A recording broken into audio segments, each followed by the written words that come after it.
Boa noite, irmãos. Saúdo a igreja com a paz do Senhor Jesus Cristo. Amém?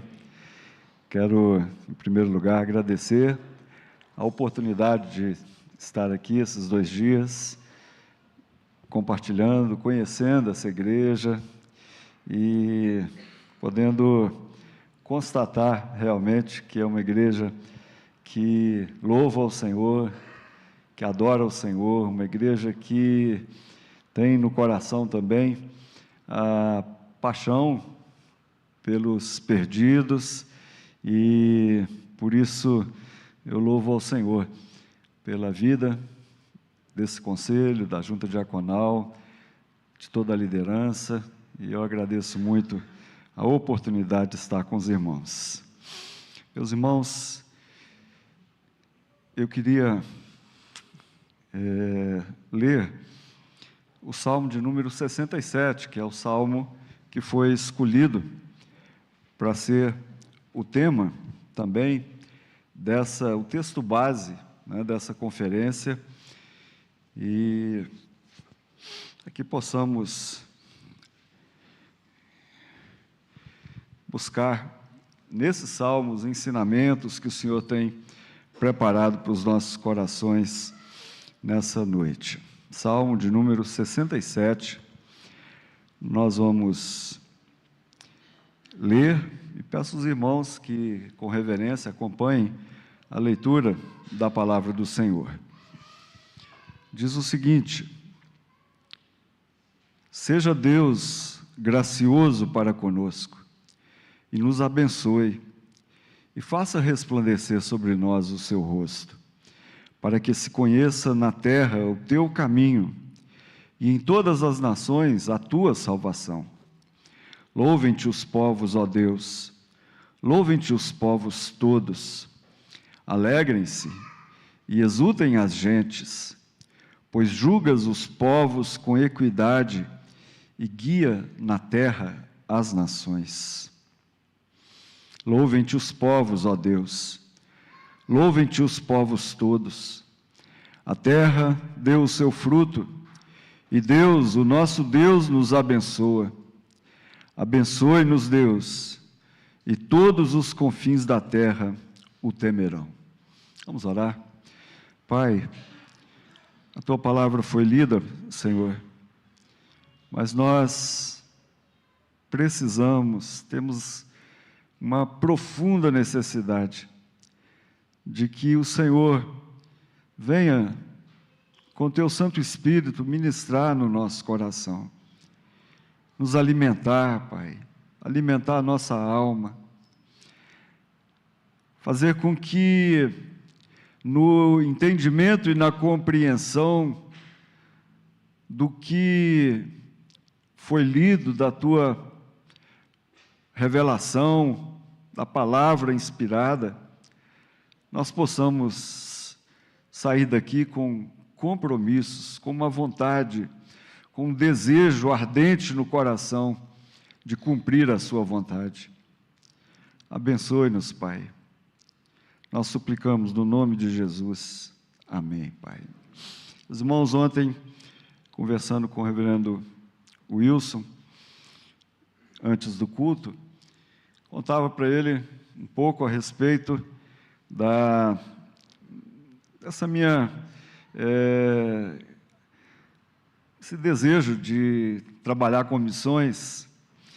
E quando eu era pequeno, a minha mãe sempre nos dava livros de missionários para ler, histórias missionárias, e então a gente conhecia as histórias dos missionários. A que mais me impressionou foi a história de Davi Livingstone, na África, que quando morreu, pelo amor que ele tinha àquele povo, os nativos abriram o seu peito e tiraram o coração e enterraram o coração daquele missionário no centro da aldeia. E prepararam o corpo dele para que ele fosse levado para o litoral, e do litoral para a Inglaterra, E durante 9 meses foi essa caminhada, esse cortejo de 9 meses para chegar até a costa e o navio levar aquele corpo que está sepultado na abadia de Westminster.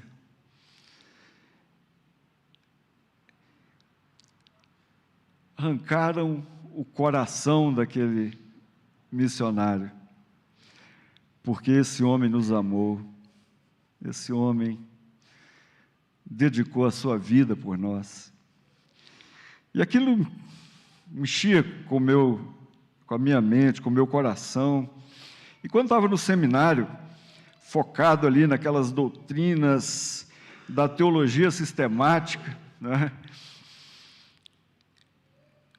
surgiu um professor, reverendo José Martins, professor do IBEL, um missionário americano, e ele gastou uma semana com a gente ensinando sobre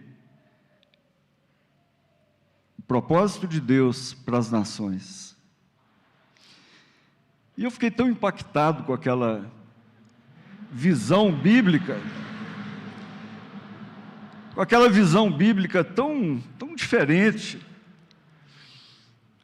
Deus nunca mudou o seu propósito sempre foi alcançar todas as nações, e esse continua sendo o seu alvo, e esse continua sendo o seu propósito, porque diante do trono vão se reunir todas as raças, tribos, línguas, povos e nações para adorar o Senhor.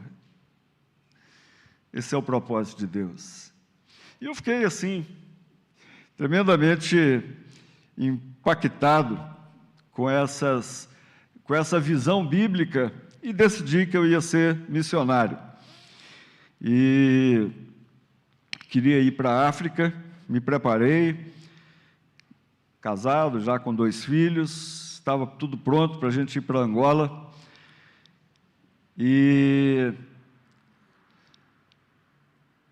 a viagem ficou marcada para fevereiro. No final de novembro estourou a guerra civil na África, em Angola, expulsaram os estrangeiros todos, e eu nunca fui para Angola como missionário. Deus me queria em outros lugares, em outros locais, mas esse desejo de proclamar um Deus que ama todas as nações. Nós temos ouvido tanto, né, que Deus ama o povo de Israel, que Israel é o alvo de Deus, mas Israel sempre foi apenas um instrumento de Deus para dar testemunho a todas as nações. E, por um tempo, meus queridos, após a reforma, muitas ideias começaram a surgir, e uma delas, que se tornou assim, até uma ideia forte, em 1555, um grupo começou a divulgar que a grande comissão não era para a igreja. A grande comissão era só para os apóstolos, que a igreja não tinha responsabilidade de cumprir a grande comissão. E se fosse só os apóstolos, eles cumpriram bem a missão, porque de 120 que estavam no cenáculo, no início, Michael Green, no livro A Evangelização na Igreja Primitiva, ele registra que em 10 anos, aqueles 120 se transformaram em 300.000 convertidos. A maior igreja missionária.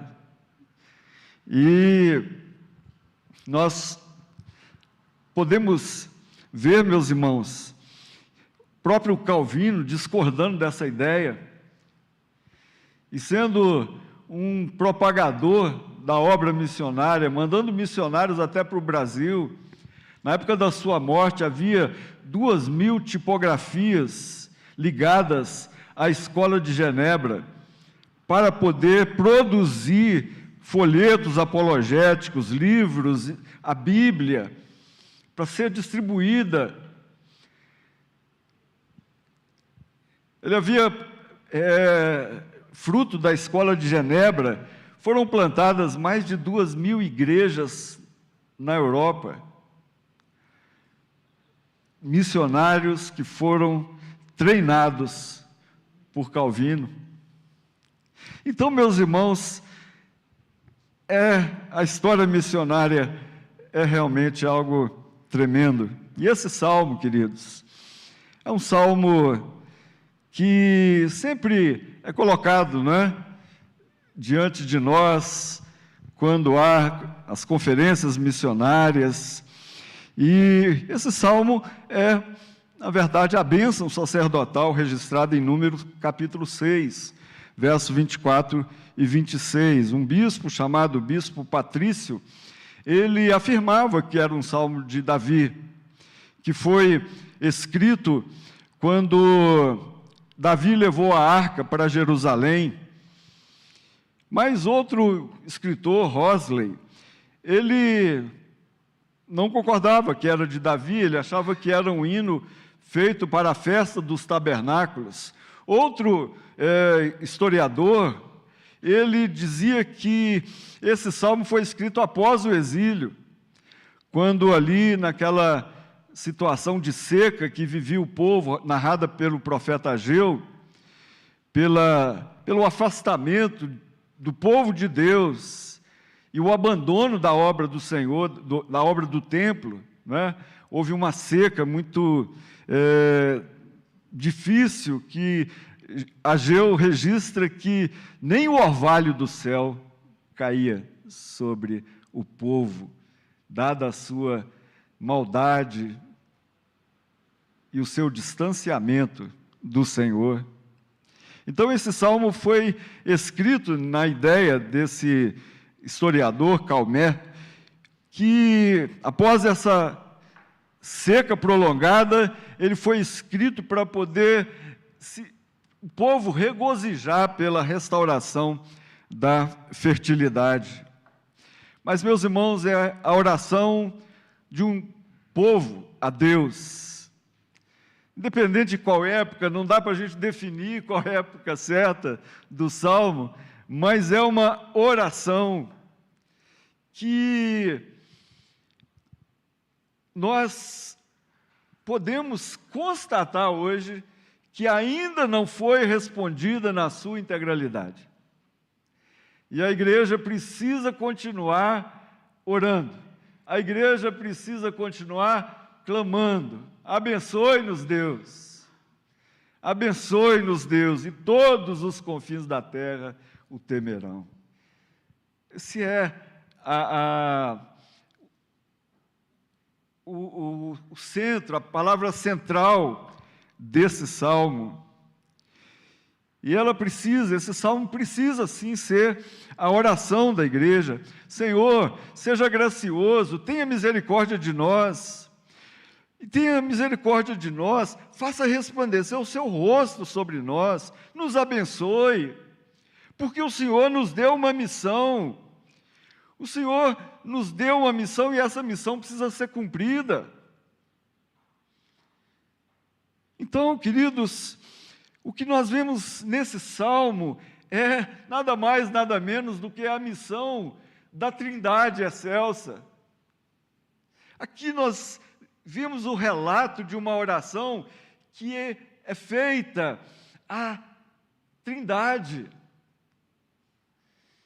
E nós cantamos esse salmo, nós recitamos, nós decoramos, nós citamos esse salmo sempre, mas nós precisamos fazer dele a nossa oração. A igreja precisa entender que esse salmo não é simplesmente uma poesia bonita sobre missões, é uma oração que a igreja tem que fazer diante do altar de Deus. É uma oração pessoal que cada um tem que fazer diante do Senhor. E a primeira coisa que nós vemos nesse salmo é a missão do próprio Senhor Jesus Cristo. Missio Christus, dizem os historiadores. O mundo precisa conhecer o caminho, para que se conheça na terra o teu caminho. Eu tenho procurado, meus irmãos, ler o Velho Testamento e identificar aonde nós encontramos Jesus no Velho Testamento. Porque sempre tem sido falado que em todas as páginas da Bíblia nós encontramos Jesus. E eu tenho procurado identificar. E nesse salmo, queridos, é o caminho, Jesus é o caminho. É o caminho para todas as nações. É a salvação para o mundo perdido. Para o mundo que nós vivemos, um mundo que está em trevas. Então, meus irmãos, o mundo precisa conhecer esse caminho que nos leva ao Pai. Senhor Jesus precisa ser conhecido para que haja salvação. Não há salvação em nenhum outro nome. Só há um mediador entre Deus e os homens.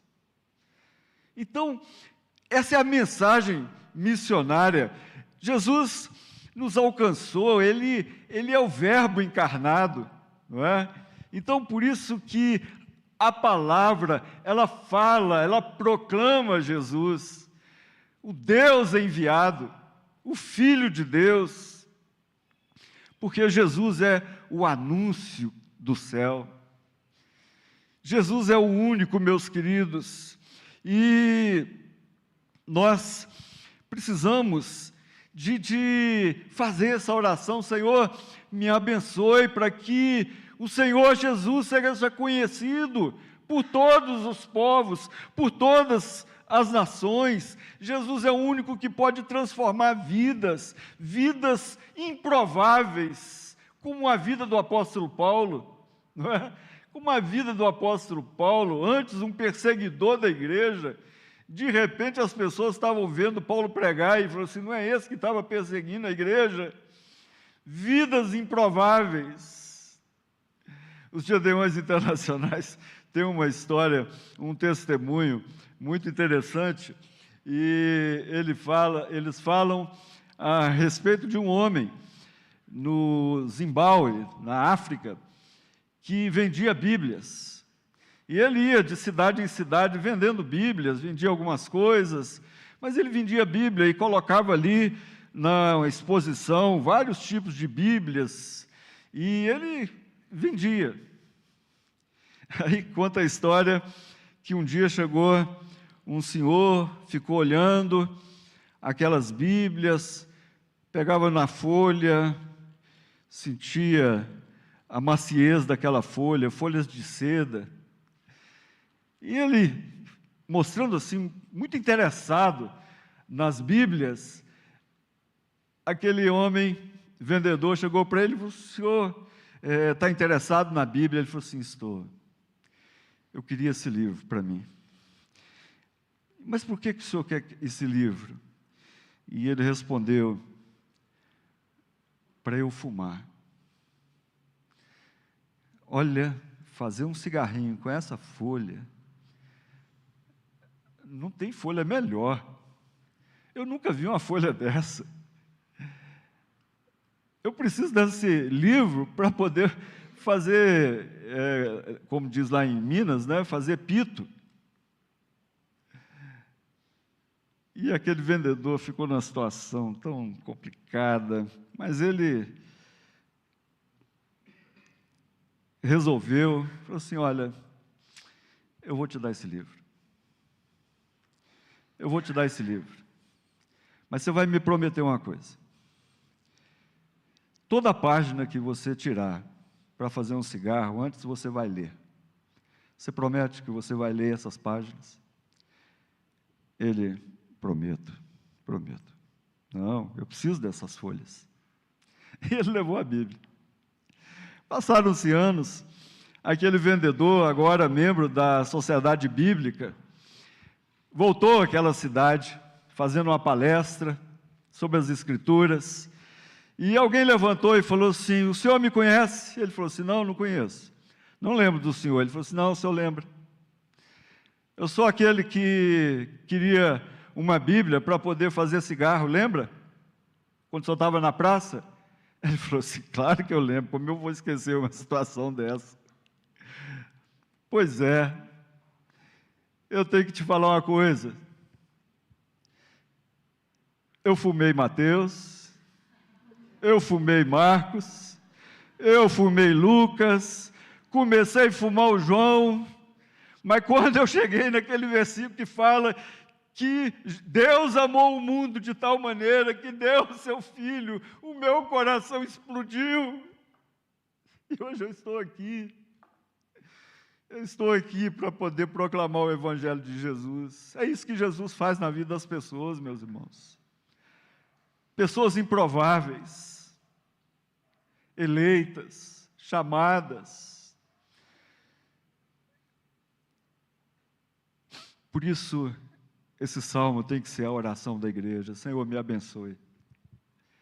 Me abençoe porque eu preciso fazer com que Jesus seja conhecido entre as nações. Mas, em segundo lugar, meus irmãos, nós vemos que o Salmo também fala da missão do Pai, a Missio Dei. Esse termo foi usado pela primeira vez por Agostinho de Hipona.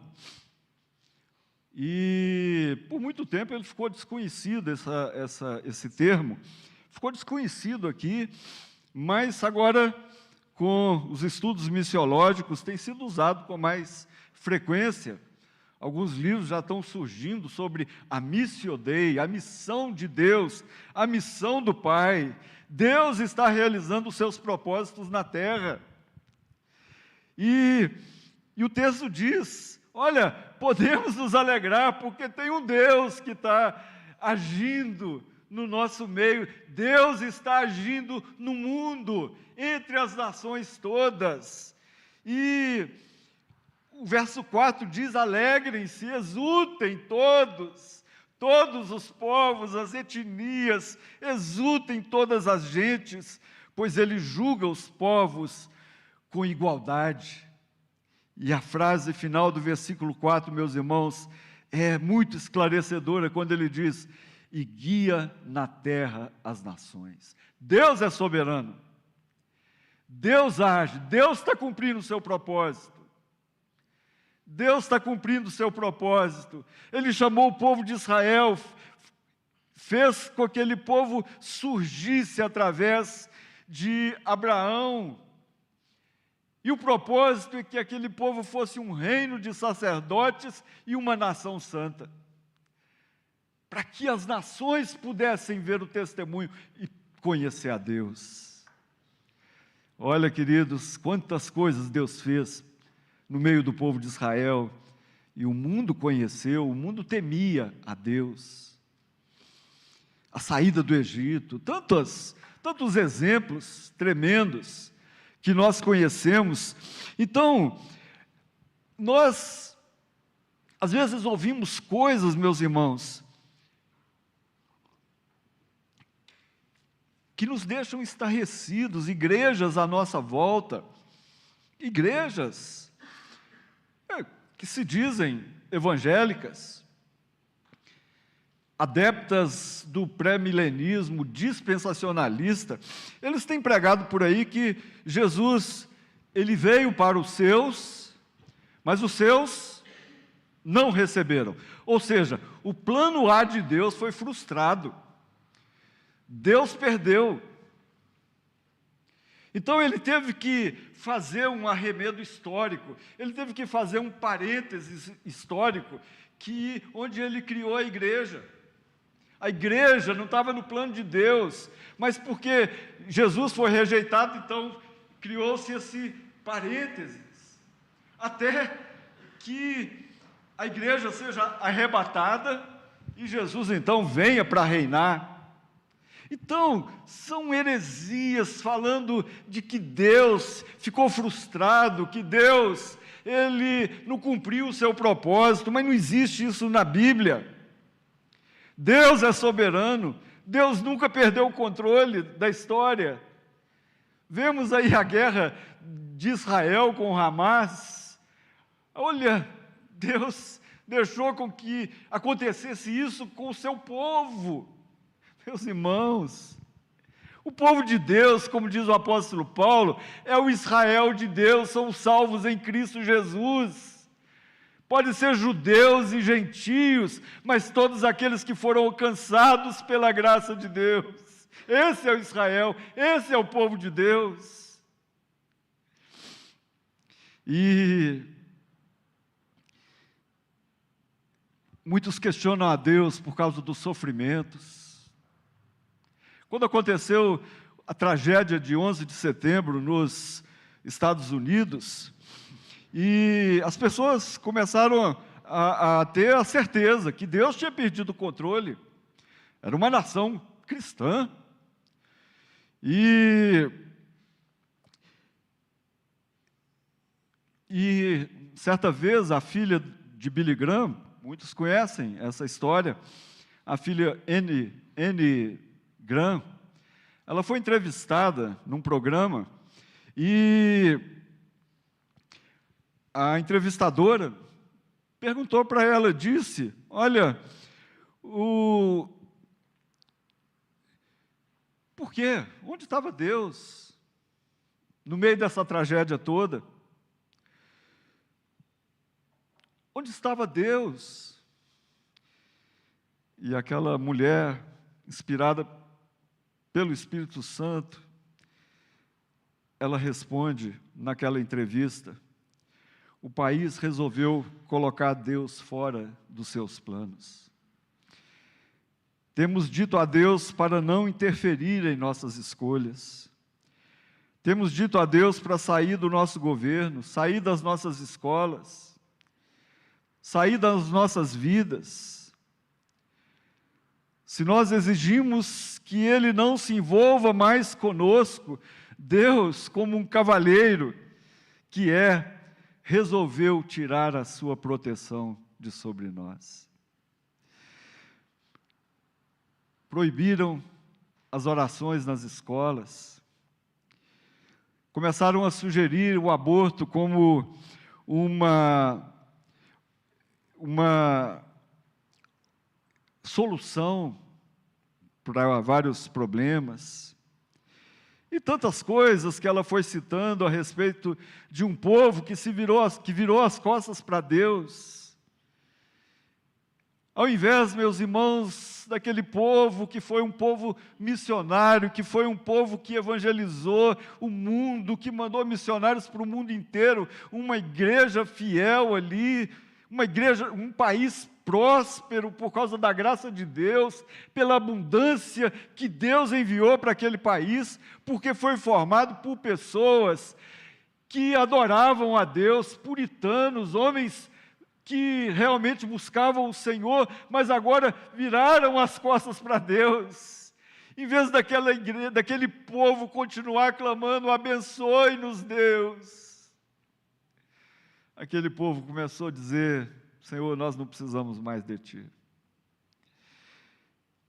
Meus irmãos, quando a igreja começa a viver essa arrogância de achar que não precisa mais do Senhor, que nós podemos resolver as nossas questões familiares, que nós podemos resolver as nossas questões profissionais, que nós podemos resolver os nossos problemas emocionais, que nós não precisamos de Deus para resolver as questões dos nossos relacionamentos.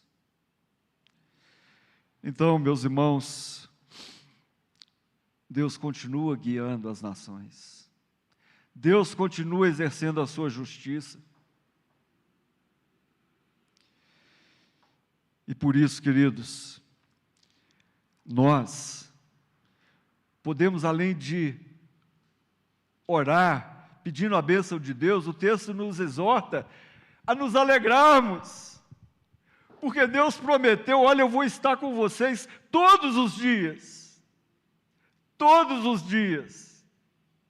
Então, nós temos a presença de Deus, nós cremos no cuidado de Deus, nós cremos na soberania de Deus, Deus no controle da nossa vida, da nossa caminhada. Alegrem-se, louvem, louvem-se os povos a Deus, louvem os povos todos,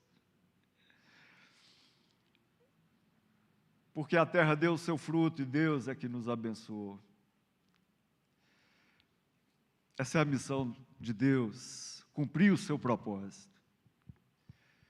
Cumprir o seu propósito. Seu propósito, como disse ontem, que começa lá no Gênesis. Encher a terra da glória do Senhor. Tendo filhos, filhos da aliança, como vimos hoje cedo, o batismo da Cecília. Meus irmãos, filhos da aliança que possam povoar a terra com a imagem e a semelhança de Deus. É isso que Deus queria. Que o brilho dele, a glória dele, o Shekinah de Deus pudesse se espalhar por toda a terra. É para isso que existe a igreja. E a igreja, meus irmãos, ela tem que estar humilde, submissa, clamando: abençoe-nos, Deus, abençoe-nos, porque nós temos uma tarefa, nós temos uma missão, o Senhor nos deu uma missão, e a volta de Jesus está atrelada, como Ele mesmo disse, enquanto o Evangelho não for pregado a todo mundo, olha, o fim não vai acontecer. Mas quando vai acontecer o fim? Olha, só Deus sabe. Então, meus irmãos, a igreja tem que orar. A igreja tem que se colocar humildemente na presença de Deus. Abençoe-nos, Deus. Porque nós temos uma missão. Mas o texto fala, em terceiro lugar, meus irmãos, da missão da igreja, que na verdade é a missão do Espírito Santo. É a missão do Espírito Santo, quando no versículo 6 e 7 nós lemos: a terra deu o seu fruto e Deus, o nosso Deus, nos abençoa. Aí ele ora: abençoe-nos, Deus, para que todos os confins da terra possam temer ao Senhor. Essa é a tarefa da igreja. É a missio ecclesiarium, não é? É a missão eclesiástica, é aquilo que Deus colocou na nossa vida. Nós precisamos de ser frutíferos, por isso é a missão do Espírito Santo. É Ele que dirige a igreja. É o Espírito Santo que é o gerente da missão. Ele conduzia Paulo: passa agora para outro lugar, vai para outro lugar. Filipe, lembra do diácono Filipe, evangelista, em Atos capítulo 8? Meus irmãos, ele estava pastoreando lá em Samaria, um ministério frutífero. Olha, as pessoas convertiam, multidões estavam se convertendo, muitos sinais e prodígios estavam sendo feitos por Filipe ali. Ou seja, como se diz hoje, né? O evangelho estava bombando naquela cidade. Aí o Espírito Santo tirou Filipe e mandou para o deserto. Não tinha ninguém lá, gente. Mas é o Espírito Santo que tem que dirigir a igreja. Ele podia ter questionado: Senhor, deixa eu lá em Samaria. E às vezes nós questionamos também, não é? Senhor, por que o Senhor me trouxe para essa cidade? Senhor, por que o Senhor me colocou nessa família? Senhor, por que o Senhor colocou nesse emprego? Por que, Senhor, que eu estou fazendo isso? Eu queria estar fazendo outra coisa. Mas, meus irmãos, se nós cremos que nós somos instrumentos de Deus para a salvação, e que Deus é soberano, então Ele nos leva e nos coloca onde Ele quiser, e o Espírito Santo é que decide isso, então nós precisamos de sempre orar: Senhor, cumpre o Teu propósito na minha vida enquanto eu estiver nesse lugar. E Deus mandou Filipe para o deserto, por causa de um homem. Ah, mas não era um homem qualquer. Ele era um homem rico, ministro da fazenda da rainha Candace, da Etiópia. Meus irmãos, era um homem desejoso de adorar a Deus. Ele ficou sabendo que era em Jerusalém que se adorava. E ele saiu da Etiópia e foi para Jerusalém. E talvez os irmãos podem até pensar, ele falou assim, não, ele pegou a sua Lamborghini e foi, não é? Gastou aí uns 2 dias de viagem, mas não, ele foi de carruagem, 2.423 quilômetros da capital da Etiópia até Jerusalém.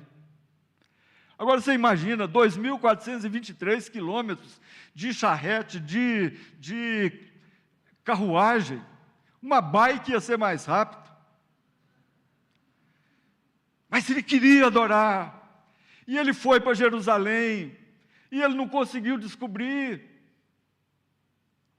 Ele não conseguiu descobrir, porque ninguém ensinou para ele. O máximo que ele conseguiu, tinha dinheiro, comprou um manuscrito do livro de Isaías, um rolo. E ele voltou lendo aquele rolo, sem entender nada, mas o Espírito sabe todas as coisas. E o Espírito, então, tirou Filipe de onde ele estava e falou assim, Filipe, vai lá, explica para aquele homem.